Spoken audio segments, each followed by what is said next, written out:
c'est avec un réel bonheur qu'on se retrouve pour la suite de cette émission. Nous avons maintenant le quiz C'est Midi.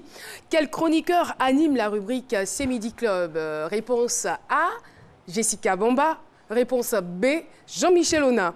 Envoie A ou B au 98 133 pour tenter de gagner 100 000 francs chaque semaine. Les gagnants de la semaine dernière seront donc désignés en fin de journée. Voilà, Joyce Tapé et Porchero, c'est comme ça. Nous, chaque semaine, on essaie de faire gagner des personnes, de l'argent à des personnes, 200 000 francs. En ces temps qui courent, c'est vraiment pas rien. Et voilà, nous allons donc revenir à vous pour ceux qui nous prêtent en marche. Eh bien, deux destins se sont rencontrés, liés par la passion de la musique. L'une est professionnelle et l'autre, voilà, c'est son passe-temps, c'est la musique. Mais il est maire du village d'Oisieux, un village de la France. Un village à peu près de 856 personnes, c'est bien cela. Il m'a dit qu'ils sont hospitaliers, la gastronomie là-bas est superbe. Préparez-vous pour les vacances, voilà. Alors, on revient à vous par rapport au fait de partager cette passion-là avec les enfants. Et justement, la question que je voudrais vous poser, c'est de savoir, est-ce que les enfants africains sont beaucoup plus réceptifs que les enfants européens? Les deux. Les deux? Oui. Est-ce qu'ils le perçoivent de la même façon? Un petit peu différemment. D'accord. Ils découvrent carrément une autre culture en Europe. D'accord. Et ici, c'est leur culture, puisque quand je discute avec eux, je dis qui parle le baoulé. Il lève la main et puis et il me dit, j'ai dit alors comment on dit bonjour? Ils disent Momo. Alors que quand je suis au contact des petits Français ou des petits Espagnols, cette question, ils ne peuvent pas répondre. Quoi, mais justement, la grande difficulté là-bas, vous pouvez utiliser les petits mots en langue que vous connaissiez pour les impressionner et parler des mets africains que vous connaissez. Mais quand vous arrivez ici, attention, hein, parce que les enfants, il y en a beaucoup qui maîtrisent leur langue. Est-ce que vous leur amenez la culture européenne ou vous restez toujours dans votre registre pour dire c'est bon, allez-y, conservez vos racines, conservez votre culture, apprenez vos langues? Qu'est-ce que vous faites concrètement ici? Alors concrètement ici, je ne veux pas lancer la pierre aux enfants, mais il y en a beaucoup quand même qui ne parlent pas nos langues. Là, ils sont nombreux, hein, même dans ce studio, mais je ne vais citer personne. Il y en a beaucoup qui ne parlent pas nos langues.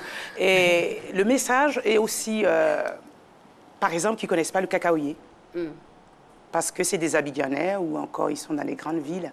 Donc, pour moi, reparler de nos cultures, nos traditions avec eux, les sensibiliser à cela, les mobiliser et surtout de tenir. Je dis toujours que la culture ouvre la porte à l'éducation.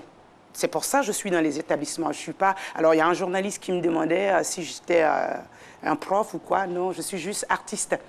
Et j'ai un engagement donc, qui est le jeune public. Donc, un enfant qui est imprégné dans sa culture. Donc, quand je dis imprégné, pour moi, la profondeur, c'est la racine. Donc, nos racines, c'est nos cultures. Arrivé en France, tu ne vas pas parler d'iPhone avec le petit français. Tu ne vas pas parler non plus de la dernière marque avec le petit français. Quand tu parles de ces iPhones, tu dis, chez moi, on cultive le cacao. La Côte d'Ivoire est le premier pays producteur de fèves de cacao, le chocolat que tu consommes tous les matins. Eh oui, par exemple.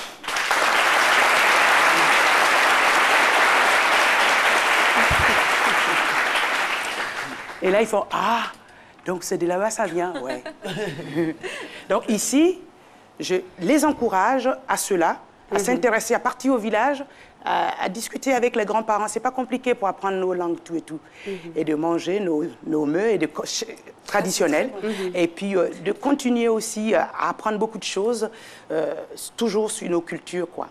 Il faut dire que dans votre parcours, vous avez quand même rencontré de grands noms de la musique. Je cite entre autres Toumani Diabaté, Alpha Blondy, Aldebert, qui fait du blues aussi en France, Boubacar Kanté, et beaucoup de blueseurs américains. Qu'est-ce que cela a changé ou qu'est-ce que cela vous a véritablement apporté dans votre carrière?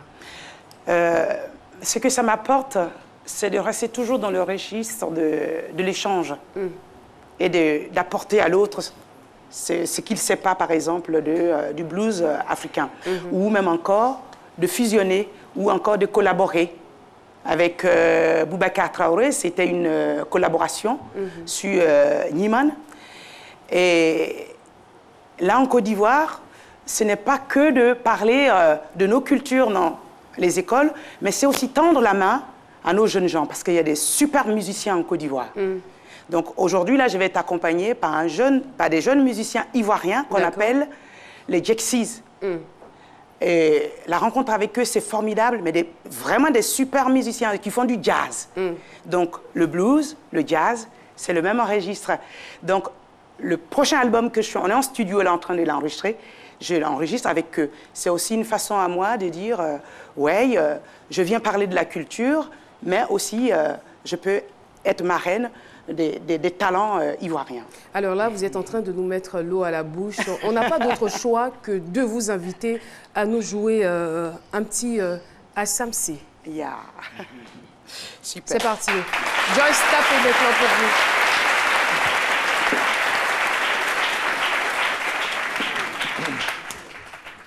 Assamsé, c'est en Wobé. En Wobé, oui.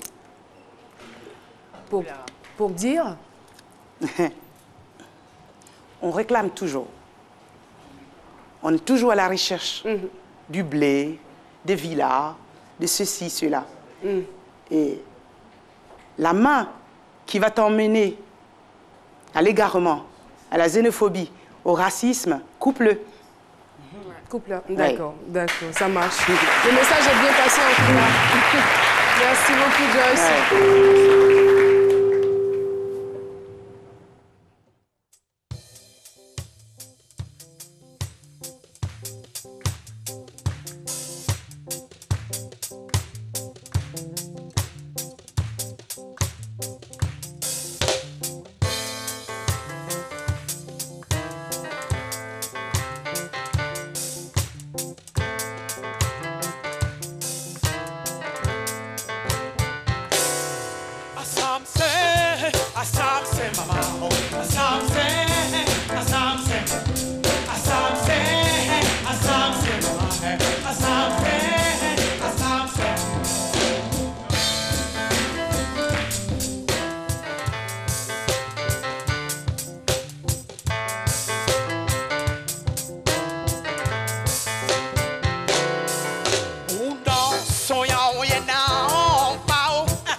On est fiers de vous. Bravo. Merci beaucoup. Bravo. Bah, j'ignorais que vous étiez une bête de scène. En tout cas, merci beaucoup. Ce fut un pur délice. Et voilà, vous vous inscrivez au rang, on va dire, de ces grandes dames du blues, Charlie Patton, Bessie Smith. Eh bien, on est fiers. Voilà, revenez s'il vous plaît de temps en temps en Côte d'Ivoire pour qu'on puisse vous embrasser, pour qu'on puisse se targuer d'avoir une grande dame du blues qui est ivoirienne. Franchement, ne restez pas cachés en Europe. J'en reviens. Franchement, J'en venez reviens. vous voir de temps en temps. Je reviens. Monsieur Panchereau, vous êtes d'accord avec moi? Totalement d'accord, oui. Ouais.